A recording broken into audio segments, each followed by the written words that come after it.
Hey FlossTube, welcome back. This is my 87th FlossTube video, and I'm excited to share with you what I've been working on. First of all, I want to welcome you. If you are new to my channel, welcome. I hope that you enjoy the things that I have to share with you. And if you are returning, thank you for coming back and watching my videos. I really appreciate it. Thanks for all of your comments. Thanks for liking my videos. I really appreciate all the support that you give me. It's been 3 weeks since I made a video, and that is just basically because work has been really busy, and it's really taken all of my energy to actually do work, and I haven't really had a time to think about making videos. I've had lots of people check in and make sure that I'm okay, and yes, everything's fine here.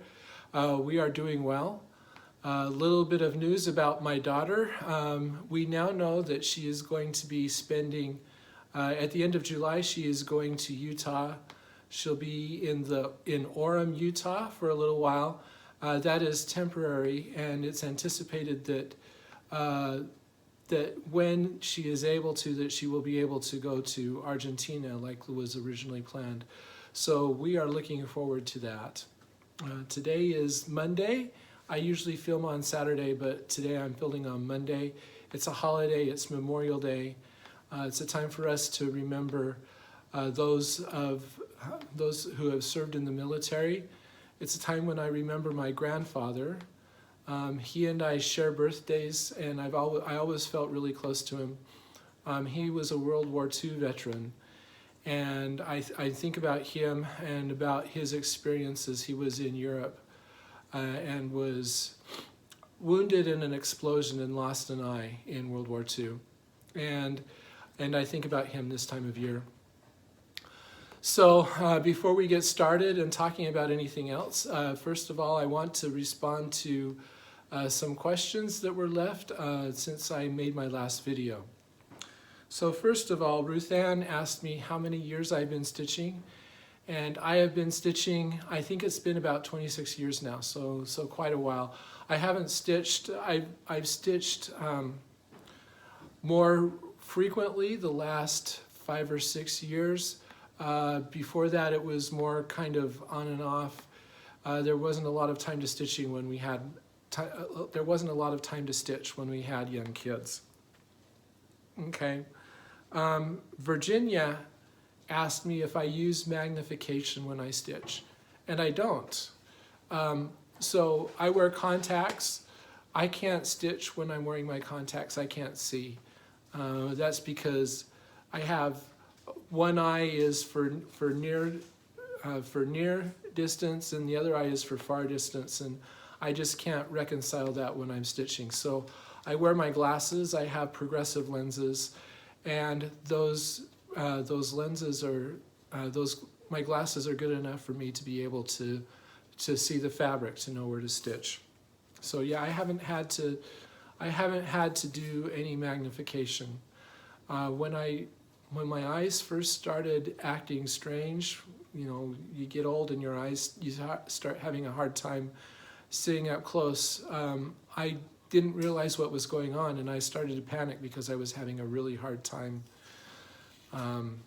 being able to see the fabric, and then I realized that it was just that I needed readers, and I used readers for a little bit until I could get glasses with progressive lenses, and that has solved my problem so far. Linda asked me,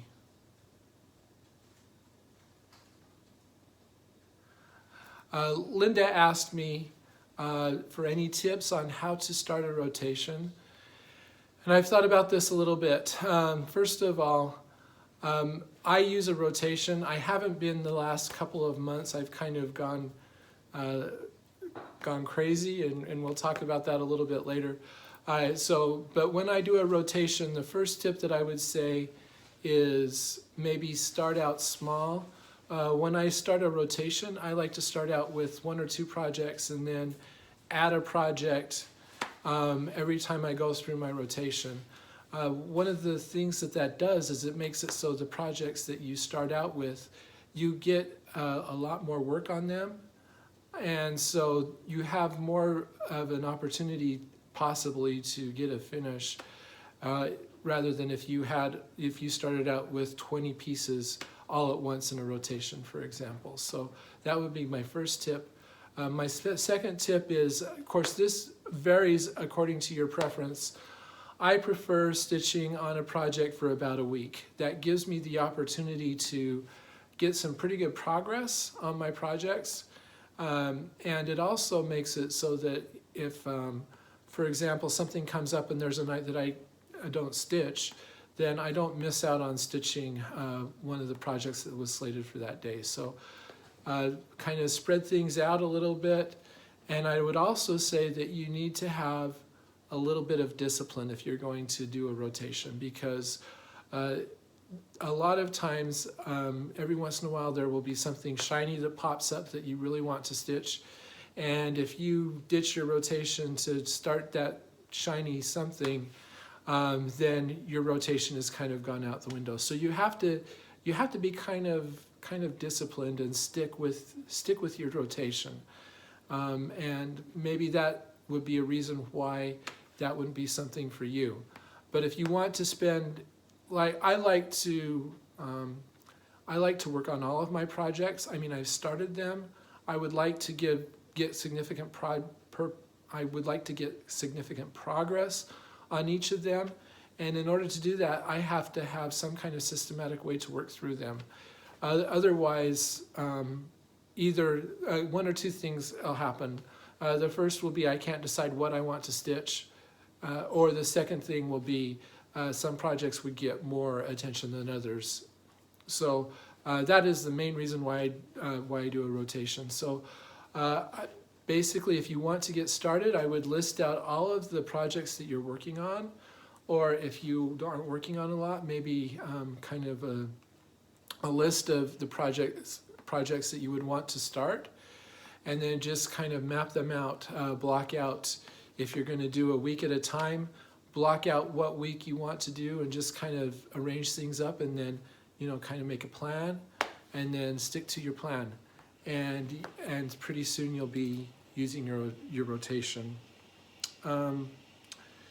Joan asked me,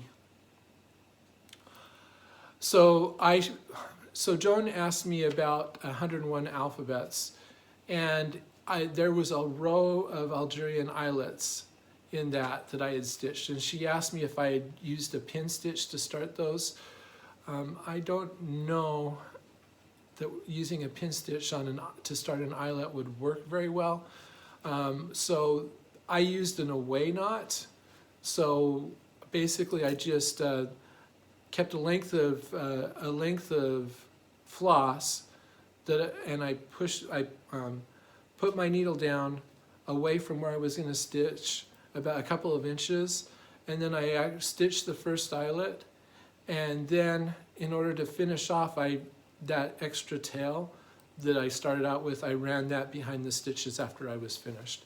So that's how I started the eyelets, is with an away knot. Sunny Days 99.99 asked me about the silks that I was using for Anna Wilkinson. She asked me what they were, and they're called 103 silks. They are made by Averosois and distributed by Access Commodities here in the States. They are silk. They come in spools. I think I showed the spools. I've worked on them since my last video, and so I can kind of comment on them a little bit. I actually really like them. They are very tightly wound silk, and so the thread is actually really quite durable, and you can stitch quite a bit without your thread getting fuzzy or worn out. So they're really easy to stitch with and really nice. They're a little bit, because they're so twisted, sometimes they knot a little bit easy. They kind of knot, but you can work around that. And I really enjoyed stitching with them. and they're really wonderful. So that's 103 silks, is 103 silk is what it's called, and she didn't know if she'd heard me correctly, and that's what I was saying. So they're pretty cool, and I'll show you a little bit of the results with them a little bit later.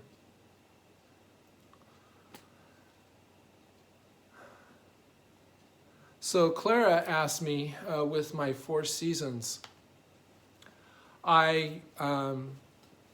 She asked me how I dealt with the hank of silk that I got from Silks for You.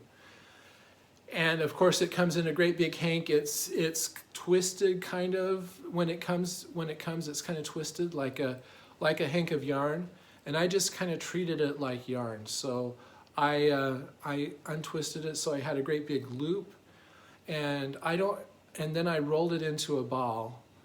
I don't have a Swift.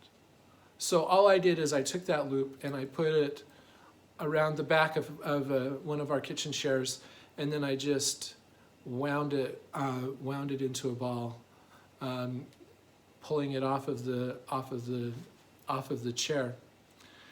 And then basically I just measured out about I measured out a length of floss and treated it just like floss. So that's how I dealt with it. I know there's other people who cut it into lengths and put it on thread drops.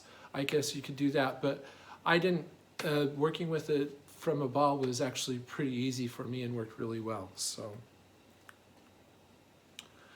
Stitching Wish asked me about my stitching log, about my spreadsheet, if there was a way to do more than one project in a day. And yes, there is. The formulas are kind of set up. They will handle if you stitch on more than one project a day. All you have to do is in the stitching log, if you stitch on more than one project in a day, then you just have to have 2 lines for that day, one for each project.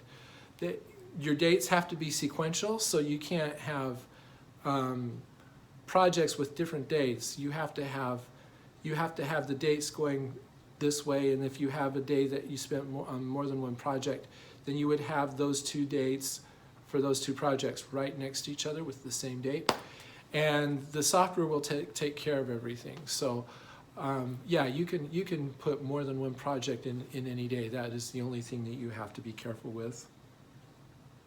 And then Brenda asked me about the spirit of Christmas. She asked me if I used all the called for floss. Yes, I did. I did not make any substitutions for that. Those reds and greens in that piece are so beautiful. There was no need to substitute. So yeah. So, and I generally do that. I'm not really good at putting colors together, and you'll see that in a little bit later. I'm not really good at putting colors together. So I'm not very confident in switching colors out, especially in a sampler. I can kind of see how you could do that, but in something like the Spirit of Christmas, which is a picture, and all of the colors have kind of been already set, it would be very hard for me to swap colors out to change things. So anyway, thank you for all of your comments and all of your questions. I really appreciate that, and I'm always excited to answer any questions that you have for me. Okay, so another thing that's happened. If you watch Lori, who is Mischievous Stitches is her channel name and her Instagram name, she was working on a sampler about a month ago. I think she finished it, and when she finished it, I commented on her post and said, this is really beautiful, and I've really enjoyed watching you stitch it. And she sent me a private message and said, do you want the chart? I'd be glad to send you the chart. And I'm like, yeah, I would like to stitch that. So Lori sent me this. This is Carolyn Behringer. This is her chart, and she gave it to me. I really like the colors in here. The colors are so bright and cheerful. I really like this. I really like this sampler. It's a pretty small sampler. It looks like it would stitch up pretty quickly because all it is letters, and letters stitch pretty easily for me. And then in addition to the chart, I wasn't expecting this, but she also sent me what was left of the wool that she used to stitch it. So these are the colors that were used, some of it. So yeah, so I'm gonna have to stitch this. Thank you so much, Lori. I really appreciate it, and I'm looking forward to actually getting this started. I just have to find fabric. Okay. So as I mentioned, it's been 3 weeks since I made a video. So I have several things to show you, and I'm really excited to show you what I've been working on. I have had people, when I talked about Maynia, of course, I have been doing a new start every week. And in my last video, I had several people say, I have that chart, I would love to start it with you. And I wasn't really good about saying that, but if there are any of these that you have, feel free to start them and let me know. I would be glad to stitch these with you. Just let me know if you maybe if you stitch these on Instagram and you tag me so that I know that you're working on it. I'll keep track of that. So anyway, the first piece that I started 3 weeks ago was this. I started the Time and Season sampler. This is a design by Moira Blackburn. This was a Christmas present. The chart was a Christmas present from my wife. And I've always liked this. And what I've found is the picture on the front doesn't do justice to the actual colors in the chart. So I'll show you what it looks like now. I'm stitching this on 40 count Mallow, which is a linen by Zweigart. And I'm stitching with the called for colors. They're DMC. And when I started stitching this, the colors are just, they go together so wonderfully. I'll say this. This is, of all of my starts this month, this is my favorite. And I just love how this is coming together. So this is what it looks like now. So you've got these kind of purples and greens down here in the letters, and then this right here. So basically I started on the border, and then there's this border that comes along here. And I want to work all the way across to the other side. That way I can scroll up on my scroll frame. But yeah, these colors, these are some of my favorite DMC colors, and they just look so good together. And then this is just a really nice contrast. So I'll give you a little bit closer look so that you can see it.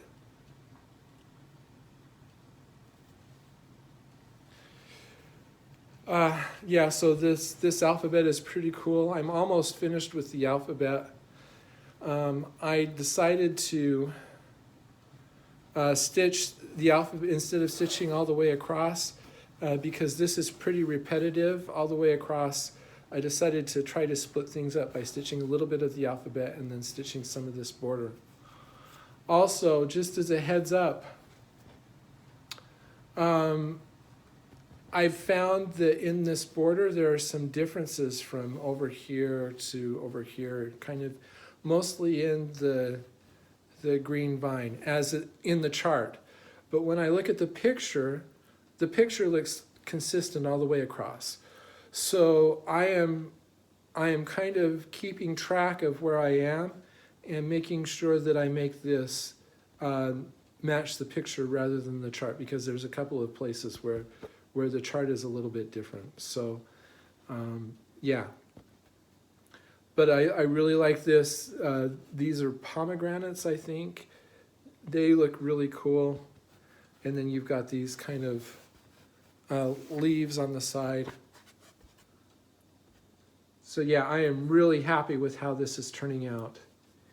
And it is really a fun stitch. And I'm looking forward to finishing this so that I can get up more into, let's say, the meat of the sampler. So that's the first piece I've stitched. Time and Season Sampler by Moira Blackburn. And like I say, that is, I just love the colors in that. Okay. And then the next piece that I decided to start is this design. This is Ann Wilkinson, 1834. This is a chart by Cross Stitch Antiques. It was a market release this year. And when I saw it, I really liked it. And of course, this was the sampler of the month for attic needlework. So I got everything from the attic to get it kitted up. And I am using, the chart calls for a Versoix silk. I am using a conversion from the attic. So I am stitching this on 46 count Confederate gray, and I am using their conversion to 103 silk. I'm stitching with one strand of silk, and I should mention, I'm trying to remember to do this. Time and Season Sampler is stitched with DMC, one strand, over 2 on 40 count. This is 46, one strand of silk over 2. This is my first time with 46 count, and I can actually see the fabric, and it wasn't that hard to be able to stitch this. So this is a very interesting chart. This is my first reproduction sampler. And I'm starting to understand a little bit about, like Nicola Parkman of Hands Across the Sea Samplers. She always talks about how stitching one of these reproduction samplers makes you come to know the girl who actually stitched this the first time. And I'm beginning to understand that, because I can tell stitching this that it was stitched by like a 10-year-old girl. And the reason why I say that is this row of stuff here, she wasn't very careful in centering anything or making anything symmetric. She has, like, this is the center, and then all the motifs repeat over on the other side in mirror image, but this motif is off center a little bit, and everything is a little bit off center. It's just, they're there, but they were not carefully placed, I would guess. And I've decided that her color choices are interesting too. They're the color choices of a 10-year-old girl. So it's been kind of an interesting experience to stitch this, and I'm really enjoying stitching it. My kids, they love these birds. They've been giving me, they really love the color of those birds, and they've been giving me a hard time about the birds. As I said, this is 46 count Confederate gray from Weeks Dye Works. It says Zweigart based. The border, I really like this border. It's the borders that usually catch my eye with these samplers. So I like the border, and I'm more than, like I say, I'm more than halfway across the top, and then I'm really excited to be able to stitch. There's a border that comes under here that I'm also excited to stitch. But this is how far I got. These hearts, these are red, white, and blue hearts. They're kind of cool too.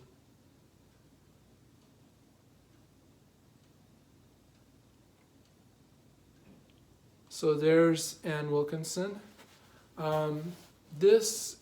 It's relatively small for the the projects that I usually do, so this should be fun to stitch, and it should be relatively quick to finish, I think. You know, unless I run into some other things, but I really like Ann Wilkinson, and it kind of makes me want to stitch more reproduction samplers. So that's what I stitched 2 weeks ago. Then last week I decided, okay, it's time to pull out all the stops. I have wanted to stitch this for a long time, and I'm just going to do it. So I started this. This is Medieval Town Mandala by Chatelaine. And I've looked at this for a long time. I've seen other people stitch it, and I've really wanted to stitch it. So this has been an interesting experience. I am stitching this on 32 count antique white linen, and I'm using the silk, and I have to make sure I put it right side up. There is a right side to this. The center block has a top and a bottom that's obvious, so it's easy to remember. But this is how much I was able to stitch. So this center block is really kind of cool. I'll give you a little bit closer look at it. Basically it's a gate, and there's a fountain in the middle, and then there's these vines with blossoms on the side. These are rose stitch in here. And then this, she calls it a fence that goes around the outside. That's just herringbone stitch, but I really like the effect. And then I started working on these blocks that surround the center block. And rather than stitch one block at a time, I'm just doing one color at a time, so I don't have to change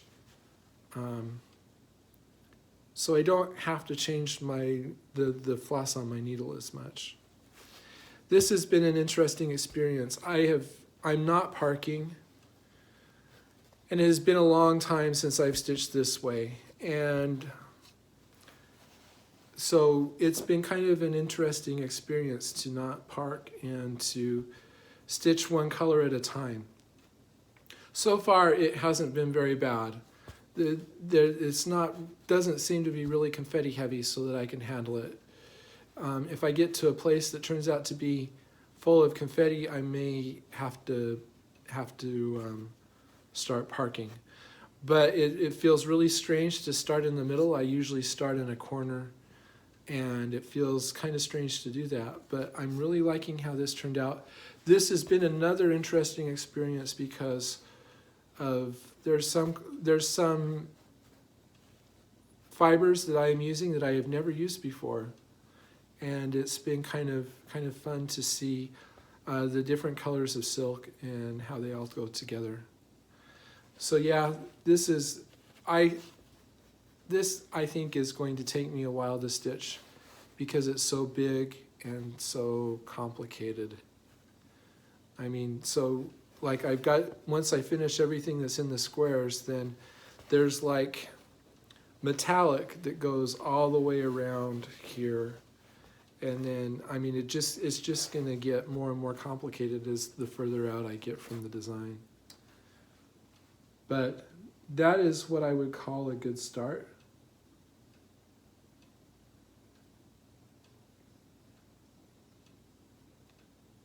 And we'll see how much I get done in the future, but that has been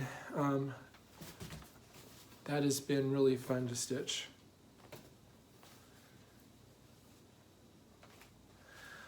And then,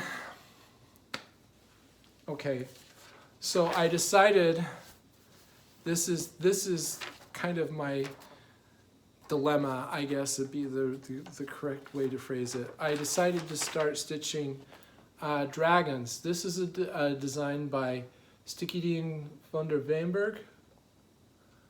And it's a design, it's basically Quakers with dragons in it. I've wanted to stitch this for a long time. I really like the colors, the floss colors that are used. There are greens and blues and purples, and I really like that. Those are some of my favorite colors. That's kind of the side of the spectrum that I like working with, and it just looked really good. So I came up with a fabric that I thought would work really well.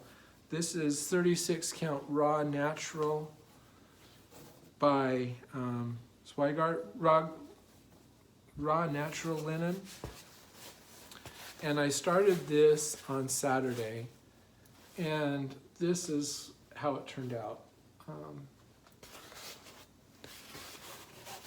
And I'm kind of disappointed because this lavender color just kind of sinks right into the fabric, and I've like debated about whether or not I should continue stitching and see what I like, whether or not I can live with that, because there are other colors that are not going to fade into the background like this. And I don't know, I've kind of decided that I don't like this. The colors look kind of, it looks really dull. It just doesn't look good, and you can see it, but I just don't like how it looks against this fabric. So I think I'm going to restart this with a different color fabric. So what I did is I got my daughters to help me, and we put floss against several of the different fabrics that I have for pieces that I am stitching or that I have finished, to try to decide on what color to choose, because, well, I'll show you what the dilemma is.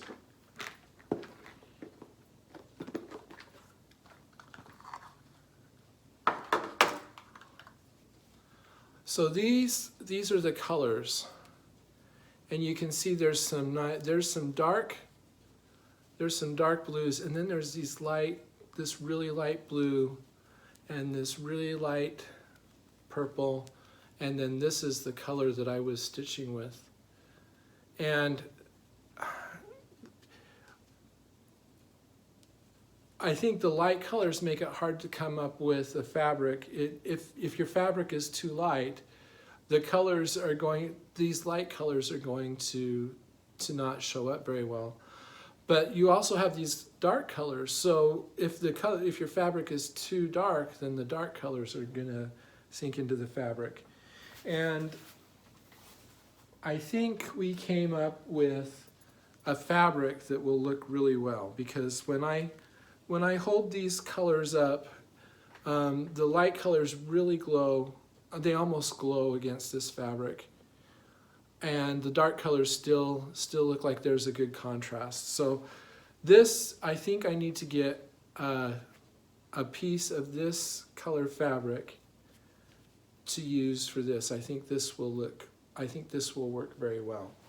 So what is this? This is 32 count dirty linen. This is the linen that I am using to stitch Queen Anne's lace. And you can kind of see this light blue in here is the same light blue, I believe, or very close to the light blue color that is in there. And you can see how that light blue just really pops off of this fabric. And I think that the lavender colors will also really pop off of this fabric too. So I think that's what I'm going to do, is I'm going to get a piece of dirty Belfast linen and use that for my Quakers. So I've had a bit of a false start, and this happened Saturday. Yesterday, I didn't even want to stitch, because well, I'm kind of at sea. So my plans, I don't know what to say what my plans are for this week. Because I considered, at one time I said that I was going to start Miss Hathaway's Garden, which is a big adaptation of a watercolor. And I got out the fabric. First of all, I decided I didn't want, I'm not sure how much of a mood I am in to start a full coverage piece with lots of confetti, which is what that is. And then also the piece of fabric that I was going to use for it is just barely too small. So I don't really have fabric for it. I could put it on, I do have a big piece of Ada that I could stitch it on, but I'm not, I don't really, it's white. The fabric needs to be light blue. If I use white, then I'm going to have to stitch light blue in a whole bunch of places to fill in the sky. And I just didn't feel right. And nothing feels right as far as what I'm going to stitch. So I don't know what I'm going to stitch this week. I'm still trying to decide. If I were responsible, I would say it's time to start your rotation, and when you get your fabric for the dragons, you can start your dragons. If I were responsible, that's what I would do. I'm not feeling really responsible yet. So I kind of want to start something else, but I don't know when I want to start. So yeah, I'm being really indecisive right now. So today I plan on going through my stuff again. I have lots of pieces that I would like to stitch, but either I don't have floss or I don't have fabric, and so I can't start them. And the stuff that I have everything for isn't really calling to me. So I guess we'll see what happens.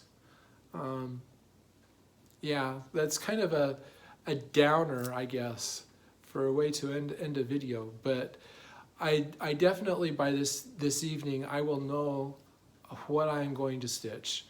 So if you want to see what I'm stitching this week, you'll have to follow me on Instagram or wait till my next video. If you want to follow me on Instagram and see my daily progress, you can see it. I am at blitstitch on Instagram. You can follow me there and see what I decide to do. That is all that I have to share with you today. Thank you for spending time with me. I hope that you have a great week. As always, if you haven't, feel free to subscribe to my channel. That way you can get a notification when I post new videos. I always enjoy hearing from you and would be glad to answer any questions that you have.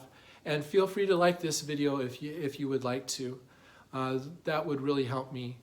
As always, I hope that you have a great week, and I look forward to sharing with you what I have done this week next week. So as always, stay well, and we will talk to you later. Goodbye.